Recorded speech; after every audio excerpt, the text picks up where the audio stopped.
Up next on Comcast Newsmakers, funding to preserve historic buildings in Washington got the necessary votes in Olympia. We'll have details coming up.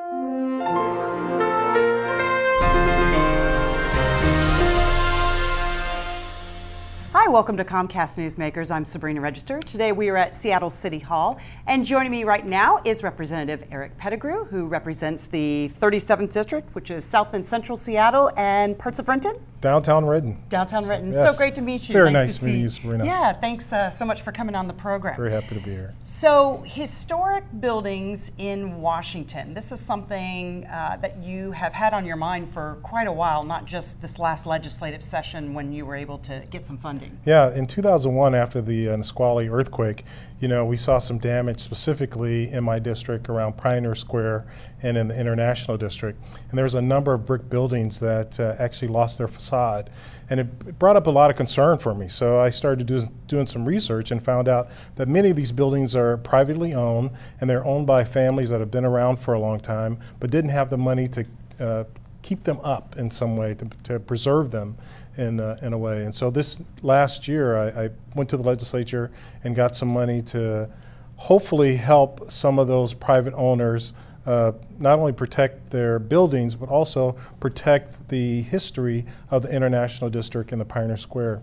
And in doing that, going through that process, I also learned that there's a lot of those communities throughout the state where there are buildings that need some help in being preserved and being protected on a public safety level. In these buildings, particularly in the International District, some had been restricted to their height. So there were some that were like 5 stories high, but they could only use only 2 stories of them because they weren't sprinklered and they had been coated out from the 60s. And so knowing that the cost of refurbishing a lot of these buildings is going up, I wanted to see if there's a way that the state could actually have some input in helping preserve those buildings and therefore enhancing the possibility of us preserving those communities. So you were able to get some money, not quite what you had hoped for, but at least it's a jumping off point, but you were able to get some. It was part of the capital budget that passed? It was part of the capital budget, and probably the biggest thing, Sabrina, is that it was a jumping off point for the discussion.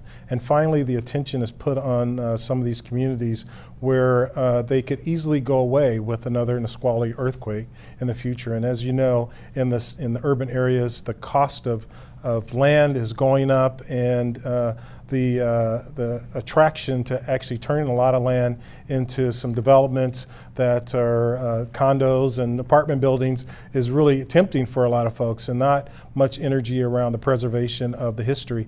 And if you look at the history of Pioneer Square and the International District, as well as communities throughout the entire state, you see there's a lot of history that reflects who we are as a state that needs to be preserved. Yeah, certainly a lot of character. So as you mentioned, you were able to get some money. Will you be going back to the legislature in the future, hoping to get more? Oh yes, I'll be definitely going back to get more. And actually, I'm hoping to create another grant program or a loan program for the Public Development Associations, the PDAs, so they can actually use some of the money to do actually block-wide retrofitting and protection of a lot of the buildings that are in the area. So this particular grant I had was focused on individual buildings, and what I'm hoping that I'll be able to do is not only start a program for those individual buildings, but also make it accessible for those PDAs who are trying to preserve an entire community.